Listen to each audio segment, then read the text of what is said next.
Hello everyone, প্রগতি 365-এ তোমাদের সকলকে স্বাগত। আজকে আমি তোমাদের কাছে চলে এসেছি তোমাদের জন্য উইকলি কারেন্ট অ্যাফেয়ার্স নিয়ে। তো এখানে গত সপ্তাহের সমস্ত কারেন্ট অ্যাফেয়ার্সের পিডিএফ তোমরা পেয়ে যাবে। গত সপ্তাহের প্রত্যেকটা দিনে আমি তোমাদেরকে ডেলি কারেন্ট অ্যাফেয়ার্স প্রোভাইড করেছি। তো তোমাদের যদি অ্যানালাইসিসের প্রয়োজন হয় তোমরা সেই কারেন্ট অ্যাফেয়ার্সের ভিডিওগুলো দেখতে পারো।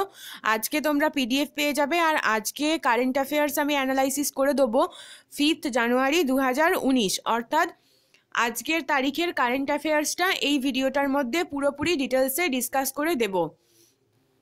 তো আজকের বার হচ্ছে স্যাটারডে 5 জানুয়ারি 2019। আজকের ভিডিওটা শুরু করব, তবে আজকে কোনো স্পেশাল ডে নেই যেটা এক্সামের জন্য ইম্পর্টেন্ট হতে পারে। তো কালকে কিন্তু ছিল 4 জানুয়ারি 2019, একটা স্পেশাল ডে ছিল, আমি বলে দিয়েছিলাম তোমাদেরকে।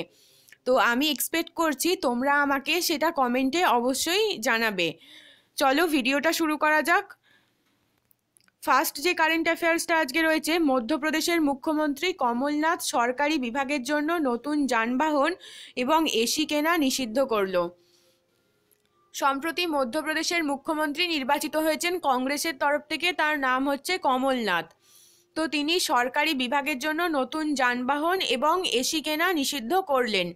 তিনি এক্সপেন্স কমানোর চেষ্টা করছেন, যেই কারণে তিনি নতুন যানবাহন এবং এসি কেনা নিষিদ্ধ করেছেন।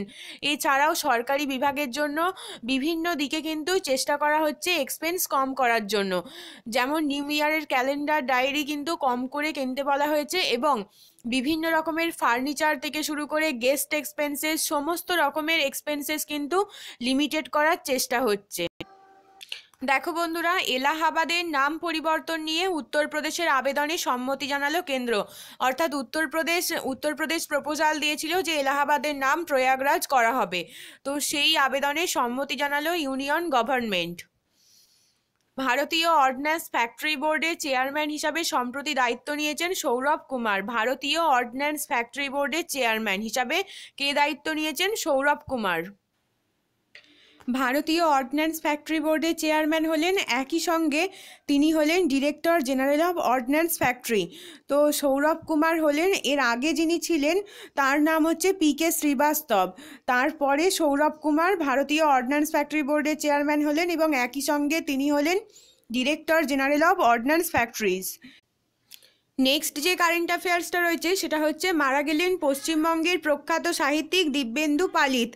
তো দিব্যেন্দু পালিত রিসেন্টলি মারা গেলেন। তো এই ধরনের যে কোয়েশ্চেনগুলো আসে, সম্প্রতি মারা গেলেন যিনি, তো এই ধরনের যে কোয়েশ্চেনগুলো আসে সেগুলো কিন্তু এক্সামের জন্য ভীষণই ইম্পর্টেন্ট। যেমন সাপোজ এরকম কোয়েশ্চেন আসতে পারে যে সম্প্রতি মারা গেলেন দিব্যেন্দু পালিত, তিনি কোন ক্ষেত্রের সঙ্গে যুক্ত ছিলেন? তো এখানে আনসার হবে সাহিত্য ক্ষেত্র। তো এটা অপশনে থাকবে, তো এরকমভাবে আনসার করতে হবে। অথবা এটাও আস্ক করা যেতে পারে যে তিনি কোথাকার মানুষ ছিলেন? তিনি পশ্চিমবঙ্গের মানুষ ছিলেন। দেখো বন্ধুরা, দিব্যেন্দু পালিত জন্মগ্রহণ করেন 5ই মার্চ 1939 সালে। তিনি ব্রিটিশ ইন্ডিয়ায় জন্মগ্রহণ করেছিলেন। তো 3রা জানুয়ারি 2019-এ তিনি মারা যান। তিনি ছিলেন একজন বাঙালি লেখক। তিনি কবিতা, উপন্যাস এবং বিভিন্ন ছোট গল্প লিখতেন। তার যে প্রথম গল্প ছিল ছন্দপতন, সেটা পাবলিশ করে 1955 সালে সানডে এডিশন অফ আনন্দবাজার পত্রিকা। অর্থাৎ আনন্দবাজার পত্রিকার যে রবিবার করে যে সিরিজটা বেরোয়, সেখানে 1955 সালে তার প্রথম গল্প ছন্দপতন পাবলিশ করা হয়। তিনি সাহিত্য একাডেমি অ্যাওয়ার্ড পেয়েছিলেন 1998 সালে। এছাড়াও আনন্দ পুরস্কার পেয়েছেন, বঙ্কিম পুরস্কার পেয়েছেন। তাছাড়াও সবথেকে বড় কথা, তিনি সাহিত্য একাডেমি অ্যাওয়ার্ড পান 1998 সালে। নেক্সট যে কারেন্ট অ্যাফেয়ার্সটা রয়েছে সেটা হচ্ছে, রাজ্যসভায় পাশ হয়েছে national council for teacher education সংশোধনী বিল 2019। তো এর ফলে অনেক ছাত্রছাত্রীর উপকার হবে, যারা বিভিন্ন আনরেকগনাইজড ইনস্টিটিউট থেকে ট্রেনিং নিয়েছিল। তাদের উপকারের জন্যই national council for teacher education সংশোধনী বিল 2019 রাজ্যসভায় পাশ করা হয়েছে। নেক্সট হচ্ছে, হিন্দু তীর্থস্থান পঞ্চ তীর্থকে হেরিটেজ হিসাবে ঘোষণা করেছে পাকিস্তান। তো পঞ্চ তীর্থ হচ্ছে জম্মু কাশ্মীরে থাকা একটা জায়গা যেখানে হিন্দু তীর্থস্থান। তো সেখানে পাকিস্তান এই হিন্দু তীর্থস্থান হেরিটেজ হিসাবে এই জায়গাটাকে ঘোষণা করেছে। নেক্সট হচ্ছে, আন্তর্জাতিক ক্রিকেটে দ্রুততম ব্যাটসম্যান হিসাবে 19,000 রান করেছেন বিরাট কোহলি। দেখো বন্ধুরা, বিরাট কোহলির আইডল ছিলেন সচিন তেন্ডুলকর। তো সচিন তেন্ডুলকরকে টেক্কা দিয়ে তিনি 19,000 আন্তর্জাতিক রান করে ফেললেন দ্রুততম ব্যাটসম্যান হিসাবে। দেখো বন্ধুরা, নেক্সট যে কারেন্ট অ্যাফেয়ার্সটা রয়েছে, পশ্চিমবঙ্গ সরকার কৃষকদের জন্য দুটো যোজনার ঘোষণা করেছেন। তো কৃষকদের জন্য সম্প্রতি পশ্চিমবঙ্গ সরকারের তরফ থেকে যে যোজনার ঘোষণা করা হয়েছে সেটার নাম হচ্ছে কৃষক বন্ধু প্রকল্প। তো এই প্রকল্পের আওতায় বলা হয়েছে যে প্রতিজন কৃষককে 5,000 টাকা করে একর পিছু দেওয়া হবে, অর্থাৎ যত একর জমি থাকবে সেটা ইন্টু 5,000 টাকার পরিমাণ কিন্তু প্রত্যেকটা কৃষককে দেওয়া হবে। আরও একটা ঘোষণা করা হয়েছে, সেটা হচ্ছে 18 থেকে 60 বছর বয়সের মধ্যে যদি কোনো কৃষক মারা যায় তবে তার পরিবারকে 2 লক্ষ টাকা পর্যন্ত ক্ষতিপূরণ দেওয়া হবে। তো এই দুটো যোজনা ঘোষণা করা হয়েছে কৃষকদের জন্য, যেটা কৃষক বন্ধু প্রকল্পের আওতায় করা হয়েছে। নেক্সট হচ্ছে, রাষ্ট্রপতি রামনাথ কোবিন্দের দ্বারা বিচারক একে সিকরি ন্যাশনাল লিগাল সার্ভিস অথরিটির কার্যনির্বাহী চেয়ারম্যান হিসাবে মনোনীত হলেন। দেখো বন্ধুরা, জাস্টিস একে সিকরি তিনি ন্যাশনাল লিগাল সার্ভিস অথরিটির কার্যনির্বাহী চেয়ারম্যান হিসাবে মনোনীত হয়েছেন 31শে ডিসেম্বর 2018।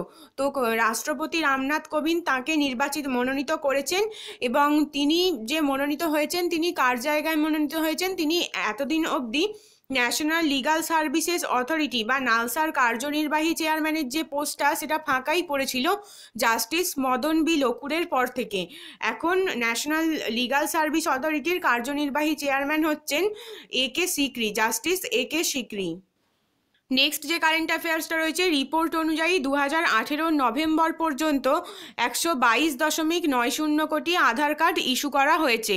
তো ফ্রেন্ডস, এই ছিল আজকের কারেন্ট অ্যাফেয়ার্স। তো তোমরা এই পুরো সপ্তাহের কারেন্ট অ্যাফেয়ার্সটা পিডিএফে ডাউনলোড করে নিতে পারবে, ডেসক্রিপশন বক্সে লিঙ্ক দেওয়া আছে, এবং আজকের কারেন্ট অ্যাফেয়ার্সের অ্যানালাইসিসটা এখানে দেওয়া রইল। আর বাকি অ্যানালাইসিসগুলো যদি তোমাদের প্রয়োজন হয় তোমরা অবশ্যই ডেলি কারেন্ট অ্যাফেয়ার্সের ভিডিওগুলো দেখতে পারো। যদি তোমাদের ভিডিওটা ভালো লাগে ছোট্ট করে একটা লাইক দিয়ে দাও এবং কমেন্টে নিজেদের মতামত জানাও। অবশ্যই ভিডিওটাকে প্রচুর পরিমাণে শেয়ার করো যাতে এই ভিডিওটা অন্যদের জন্য হেল্পফুল হয়ে উঠতে পারে। শেষ অবধি দেখার জন্য অনেক অনেক ধন্যবাদ।